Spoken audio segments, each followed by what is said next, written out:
Yesterday, December 7, 1941, a date which will live in infamy. And so, my fellow Americans, ask not what your country can do for you, ask what you can do for your country.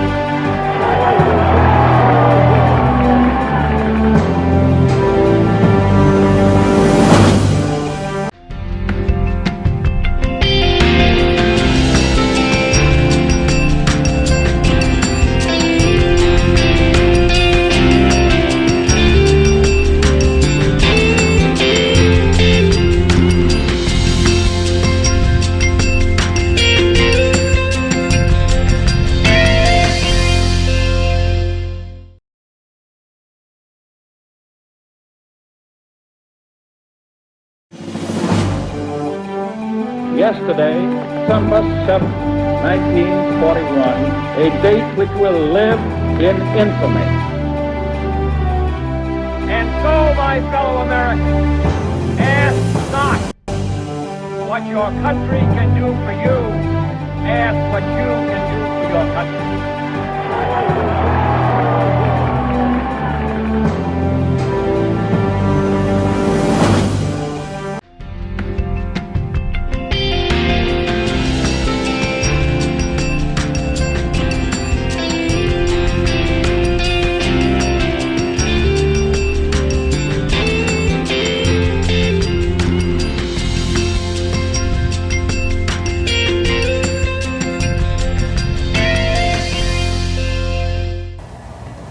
Welcome. The show is in honor of a show for veterans, by veterans, and bringing information to veterans and their families.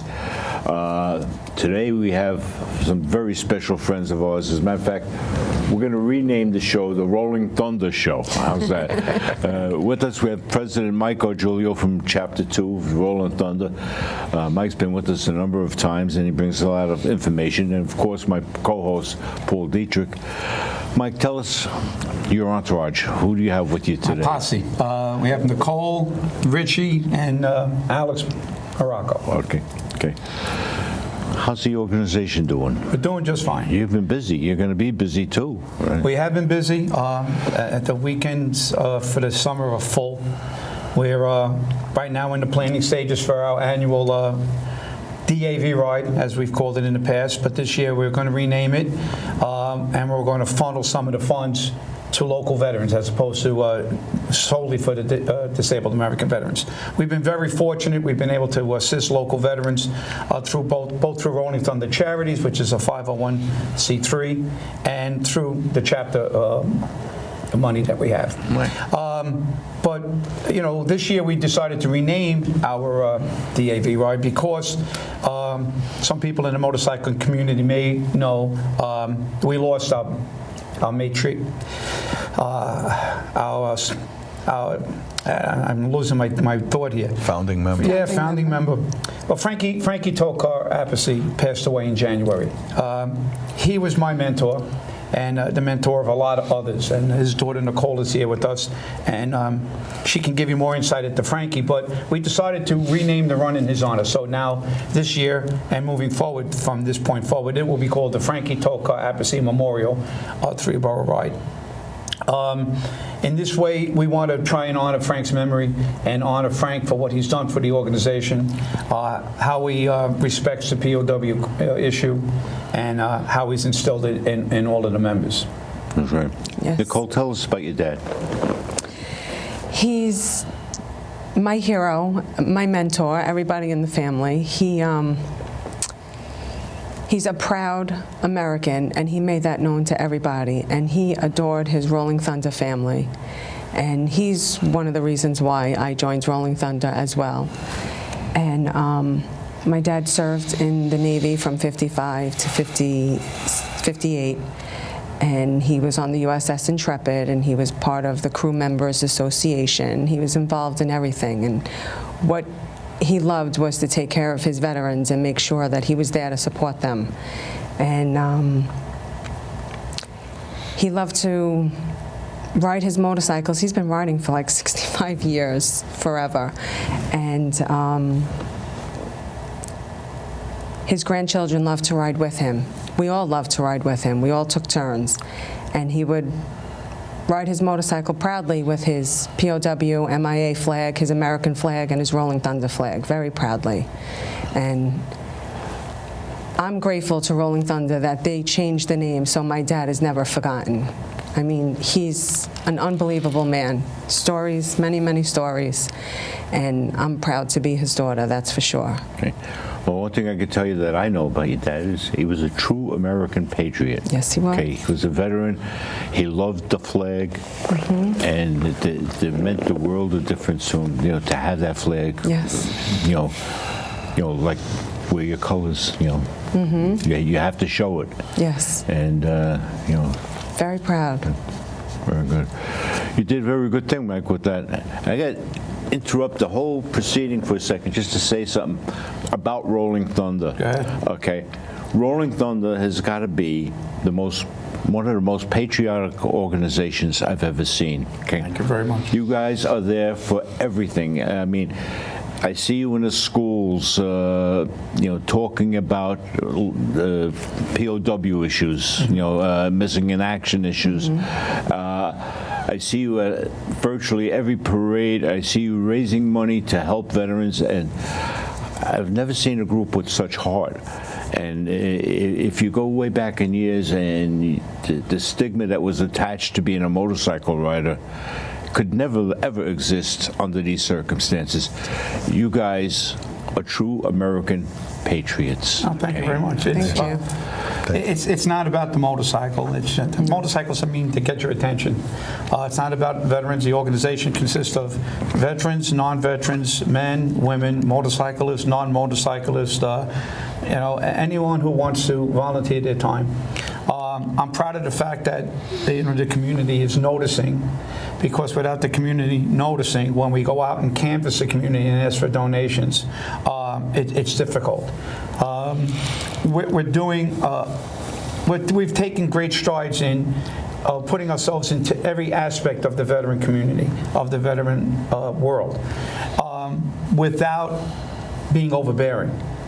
And it's nice, this year we were recognized by a couple of veterans organizations, you know, a veteran organization that consists solely of veterans, those who served. And I find it an honor to be recognized by Vietnam Veterans of America, to be recognized by American Legion Post, giving us the Patriotism Award, which I found it's a distinguishing thing. It puts us in a different light. However, doesn't take away from the fact that what we're trying to do is assist veterans. What we're trying to do is to promote the POW MIA issue. Prior to your interview today, I came from a school. Right now, they're at another school. We're fortunate that all of the parochial schools have accepted a POW flag from us, and it's just a matter of time to get it up on their flagpole and, you know, say a few words about the POW flag to the students.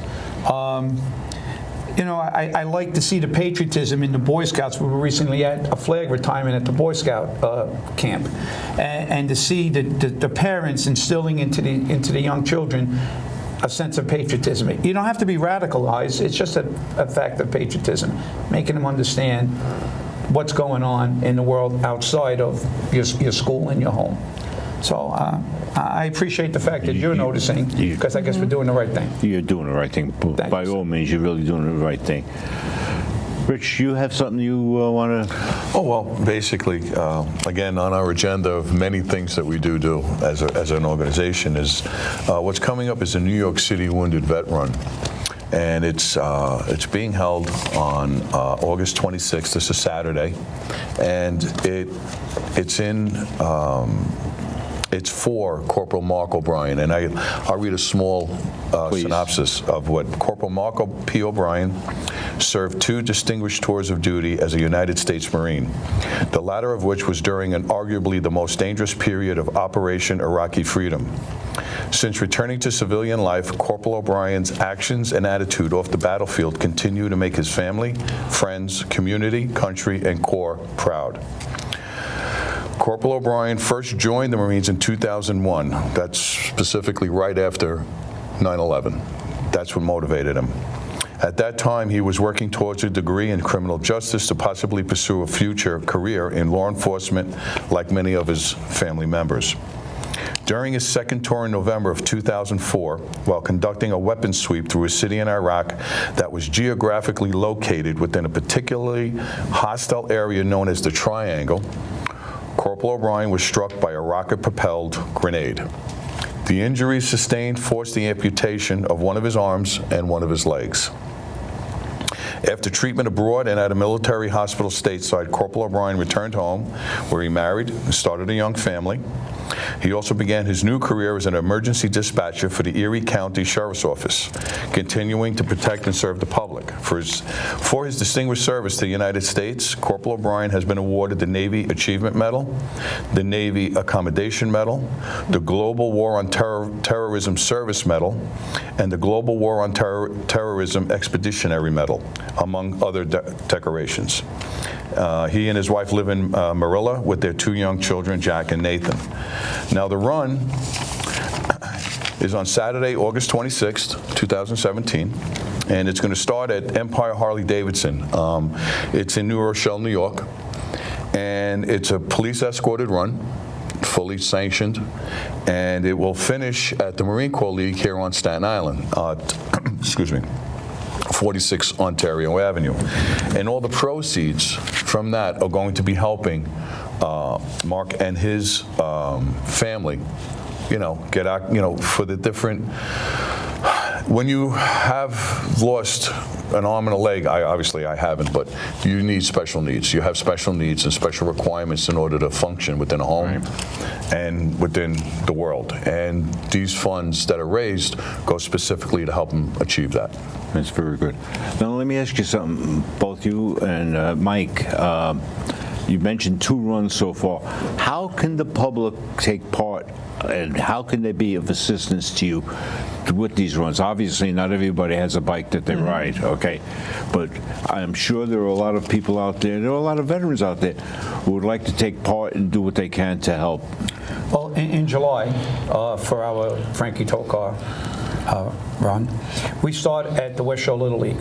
Now, West Shore Little League has a monument park, and it's privately funded. And they list the names of Staten Islanders who died in combat, lost in service, ever since going back to the Spanish-American War, right? Or does it go back even further? Spanish-American War. So they go back pretty far. So we have we have our POW ceremony there, and that starts in the morning. At the motorcycles start gathering at 9 o'clock. The ceremony starts around 11. So people in the neighborhood who would like to help out, there's a walk-in fee, and they can take part in that ceremony that starts around 11 o'clock. Then the motorcycles take off, and we do our ride 3 boroughs, and we end up in Manhattan. We do a small ceremony at the Vietnam Plaza at 55 Water Street, and we have a private escort bring us back to the Marine Corps League, where the Marine Corps detachment has graciously accepted to host the after party. The after party is a family fun event, things for the children, things for adults, bands, raffles, and all that other stuff, food, of course.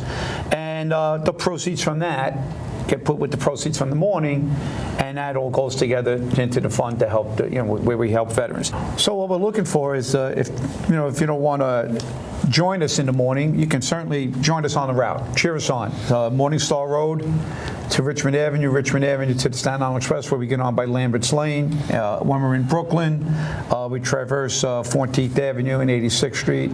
Hopefully this year we'll get to travel through Manhattan. It all depends on NYPD. But the point of it is to bring motorcyclists from other parts of the states. They get to get a little tour of Staten Island, but mostly they get to ride over the Brooklyn Bridge. They get to see, the fireboat out there in the harbor spraying and acknowledging our presence. If we do go through Manhattan, like sometimes we're allowed to, but we usually don't get the permission, they'll get to go past the Intrepid, which we try and do. So it's brings the communities together. It makes people aware of what we're doing, and everybody has a good time. So if everybody has a good time and we get some cash at the end of it, and then we can put it into the pot to help veterans throughout the year, it's a win-win for everybody. Very good. So, Now, do you ride the event? Yes, Right.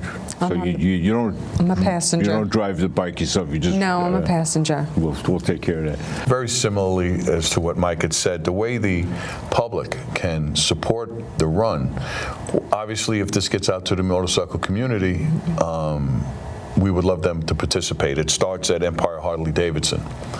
If, putting that aside, if you can't make that, if you don't ride, to show up at the Marine Corps League and participate in the barbecue, which is more or less the after party of the run, would again be a form of supporting veterans and the veterans cause and supporting Mark. So again, not riding, it's not a requisite. Coming to the event, coming to the Marine Corps League, and participating and meeting veterans and intermingling with everyone, that's important. That gets you a better feel. Bring your family, bring your kids. It does something to you when you're around these veterans. That's good. Alex, do you something you wanted to? Sure. Thank you very much, first of all, for hosting us. I'm here to talk about the Road Home Foundation. And the Road Home Foundation is an organization that I started about 4 years ago following Brendan's injuries. We are a 501c3, totally volunteers. And what we do is we raise money, and we take that money to help out seriously wounded post-9/11 veterans. Give you some ideas as to what we've done so far. Currently, we're helping a family with rent payments.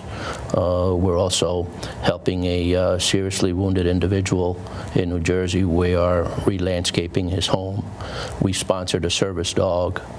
What we try to do, in essence, is take care of an immediate problem that an individual or his family is faced with. And our goal is to, number one, take care of the problem, but also, get that individual or get that family to start thinking more long-term. We found that oftentimes, individuals and families get bogged down in their today problem. And what we try to do is we try to take care of that and eliminate it. Specifically, I'm here to talk about our third annual Global War on Terror Veterans Appreciation Day. It's September 23rd. It's now become our premier fundraising event. Again, we're doing it at the Marine Corps League with the help of my brothers and sisters at Rolling Thunder, of which, the event wouldn't happen if it wasn't for them. So I certainly want to give credit where credit is due. We are truly a family. And we work hard, and we work to make sure that we do the best that we can for our veterans. You're doing a great job at it. Thank you. Let me get Paul Dietrich involved a little bit here. Paul, maybe you can explain to the public how the American Legion and the VFW, which you're the Staten Island commander, right? Not anymore. Oh, Al Porto's now the commander. Okay. But how do the organizations interact with Rolling Thunder? I notice they always seem to be hand in hand together. it's a very big support organization for the actual veterans organizations, and quite honestly, we appreciate all the support that we can get. There's a lot of veterans out there that need help, and this type of organization that reaches out to them is very important to us. I'd like to also ask that you put out on the air your website, Yes. so that, again, they can go and look at that. They can see all the different dates, because we want to make sure that they can see the dates when they're available. And again, I'd like to see a lot of veterans out at all of these events. If you're a Global War on Terrorism veteran, we'd love to see you there at that event at the Marine Corps League. So please, with the website. Go. It's www.rollingthunder2ny.com. Right? We have a Facebook page too, right? It's Yes. I think it's Rolling Thunder Staten Island is the Facebook. Yes. So it's Rolling Thunder Staten Island and www.rollingthunder2ny.com. The number 2, NY.com. So you reach out for them, and people can become members. Well, the member process is pretty simple. We ask that you come to a meeting, listen to the discussions going on, the arguments, the abuse that may go back and forth, but it's just a meeting. It's a family. You know, it's like a big Italian dinner table, you know, on Sunday. But and after that, if you think Rolling Thunder is something you want to do, you can fill out an application. You can certainly participate in what we're doing as a non-member until you get a feel for it and see if it's something you want to volunteer. Volunteerism is what we're doing. Our minimum requirements are just that, minimum requirements. We ask you to be at a certain amount of meetings and be at a certain amount of events. But we're so diverse now. You know, on any given weekend, we're doing something that's completely veteran related, something else that's community service, something else that's quasi-veteran related. So if the membership is large enough, you know, we have the riders and we have the non-riders and we have the guys who are off on the weekends, the guys who have to work on the weekend. So we get it all covered. We had 10 members today for a school for POW flag raising. And today's a Wednesday. And it's a Wednesday, right? But I do want to mention that the Wounded Vet Run is totally organized by a completely different organization. They reached out to Rolling Thunder to help them at the final part, which is the Marine Corps League. Right.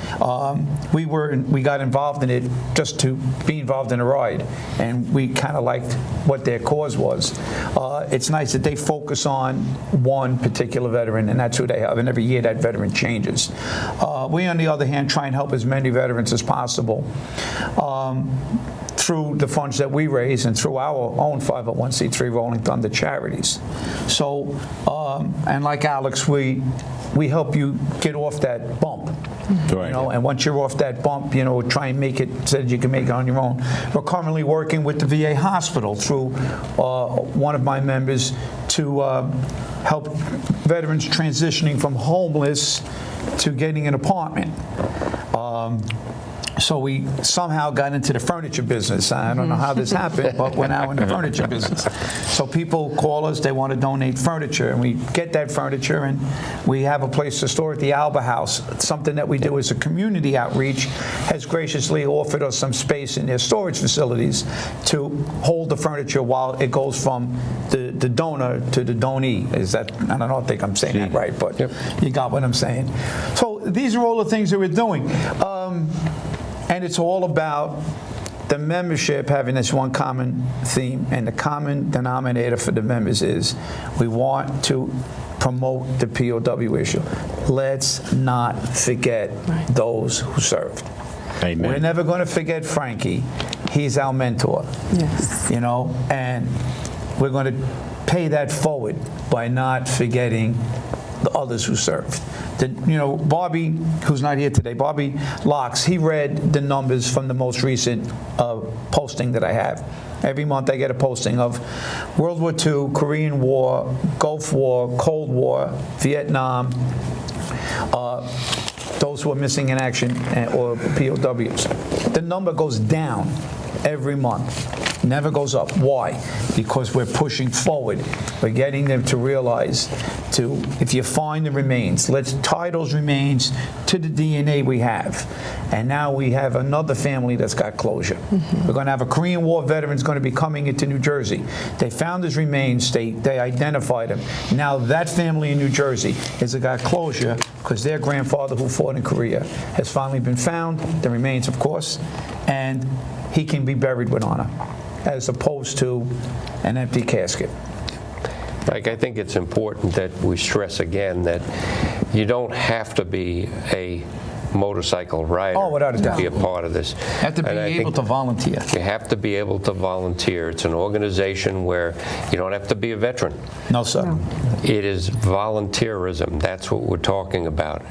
And again, veteran or not, motorcycle rider or not, this is an organization that you could join up with and be able to volunteer for the community, for veterans, for veteran type events.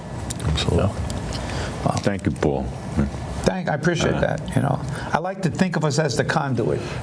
Yes. You know what I like hearing is when you tell me about motorcycle communities from the rest of the country get involved and help, and that's a great thing. It's it's almost like a mini Sturgis, but I guess it's Well, the motorcycle community is a very strong community. That their underlying denominator is their motorcycle, but there is so much good that comes out of the motorcycle community, and that stigma that you mentioned at the beginning of the show, that's not what we're about, and that's not what the majority of the motorcycle community is about. So forget the wild ones and forget Marlon Brando and all that other stuff. That's not what it's about. It was created by Hollywood. Right. What it's about is if you go and you do some research and you see how much good comes out of the motorcycle community.